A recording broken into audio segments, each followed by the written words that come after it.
Hello. My treatment is a Star Trek movie, and it could be a series, but it's already been done with the space station. But this space station is a little bit different. This set takes place in 2165, 4 years after the United Federation of Planets formed in 2161, and the station's commander revolves around him. His name is Commander Trent House. And Commander House is 35. He's average build. He spent most of his time in the offices, working admin duties. But he has taken all the classes and has proved himself to be a captain of a starship. But when an admiral gives him the opportunity, it's for a space station, namely Space Station Freedom. And it's set on the outskirts of the Klingon Empire during their turmoil between the Federation. But Commander House, tired of his duties, he wants something new, so he goes there.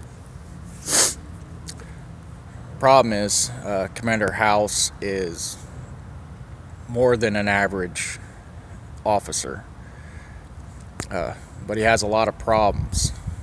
Namely fornication, no drug abuse, but he does abuse alcohol to a point. But he's a high-functioning alcoholic. And one of the things it starts off with in the movie is after he gets his posting at Starbase Freedom, or Space Station Freedom, excuse me, he goes and hires a prostitute, but he likes him just to lay there and stuff. But since he's not into necrophilia or anything, he decides to get himself a Vulcan prostitute, who could lay there, emotionalist, and not do anything. But she has a form of Vulcan crabs. So at the start of the film, after they do the thing, you see him go, and he's on the space shuttle going to the starbase, and he's sitting there itching a lot after a couple days, and it's a week-long journey. He takes showers and everything else, but it's just not helping. So he has to go see, one of the first things he gets there, he has to go see the doctor, and it's usually the chief medical officer that usually sees the captain of a starship or anything like that.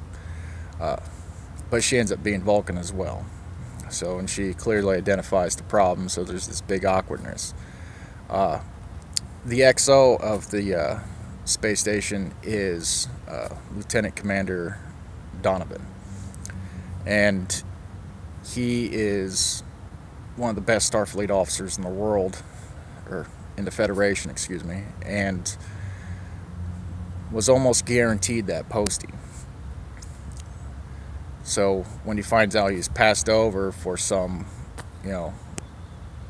admin officer, he was pretty heartbroken, but he's extremely professional. So he goes anyway, and while he's there, he's the one who really starts noticing the flaws of the new captain of the starship, and not wanting to be a part of that or have that guy continue down a bad path. He strikes up kind of a friendship with him, but professionally. And throughout the course of the show, he gets him to see basically errors of his ways, makes him more of a better officer, what he's supposed to be, what something that Lieutenant Commander Donovan wants to strive to be like. But there's other problems with the starbase, namely a Ferengi shop owner is on there.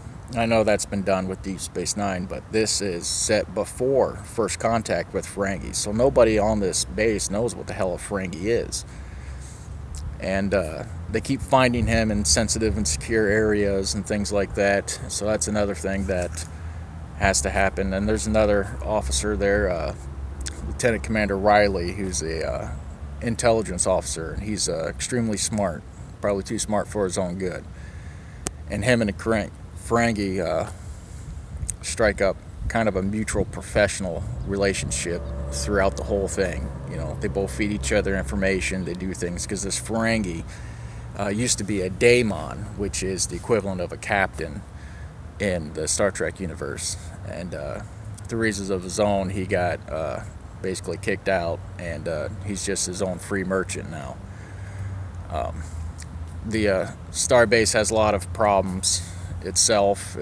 Life support goes on and off, you know, other weird quirks, you know, so the commander has his hands full, let alone now, basically a week into him being there, Klingons come by and demand, basically, because they really don't ask, you know, they demand that they need medical help, and demand that they need to be seen.